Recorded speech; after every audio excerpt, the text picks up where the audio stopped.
Hey guys, MBG here again with another look at a sweet Forge World miniature. This time we're taking a look at the Mechanicum Triaros armored conveyor, or you could say it, I think in the Spanish tongue, it's Triaros. But I'm just going to say it the way I think it's said in English. I'm not even sure what it means. I haven't been able to find a meaning for it, but other than that, it's a pretty cool model. The fact that we don't know what it means or how to really say it, we'll just roll with it, right? So it's a pretty big kit. I mean, it comes with a lot of stuff, and it's kind of a testament to the Forge World innovation using all these computers and everything, that they're able to do so much with so little parts. I mean, you're talking what, 6 parts right here, 6 main parts for the whole assembly, and we saw this with the Sikaran tank as well.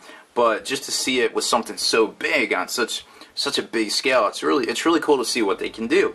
And then it's got some parts that go onto it on the top here. You got the galvanic cog, motion cog things.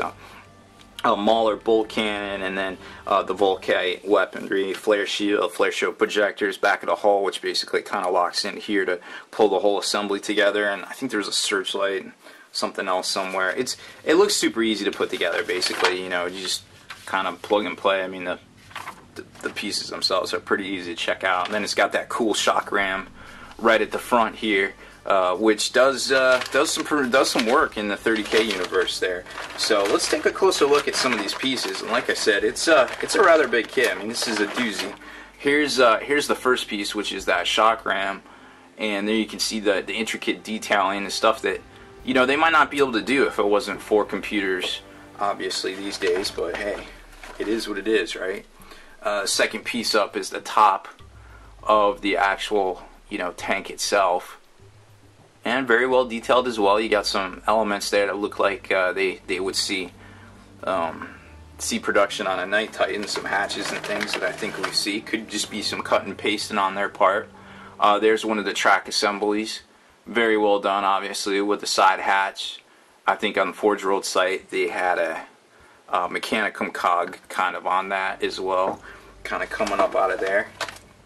And then the interior piece, very similar to how you assemble a Rhino as far as that goes. So these are gonna basically kind of do one of these deals when you put it together, and then this basically locks into that ring right there and pops in right there. If all this flash wasn't on it, it'd be super easy peasy, easy game, easy life, but it's not, so it's just gonna sit like that for right now. And then of course the back, the other piece as well, the left side is going to be the same, so we're not going to grab that because I'm not going to bore you with the little stuff. I'm just going to show you the rest of the pieces that go to this kit. Some pretty cool stuff, like I said, the big galvanic cog, lots of flash apparently. Here's the flare shield, and then the flare shield projectors. There's a little searchlight, Mauler bolt cannon right there, back of the hull, so that's going to be actually on the back of that assembly I just showed you. It's going to lock in there to keep it all together. There's a galvanic motion cog, which is a pretty cool mechanic too. I think it ignores immobilizer results on a 4-up. It's pretty good mechanic.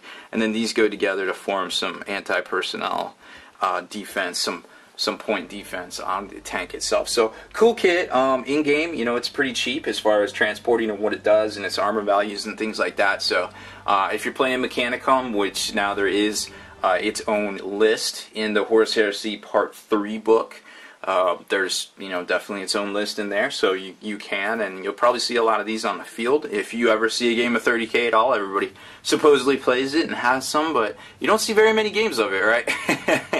Not to say it isn't out there, and it's definitely cool to collect and cool to play.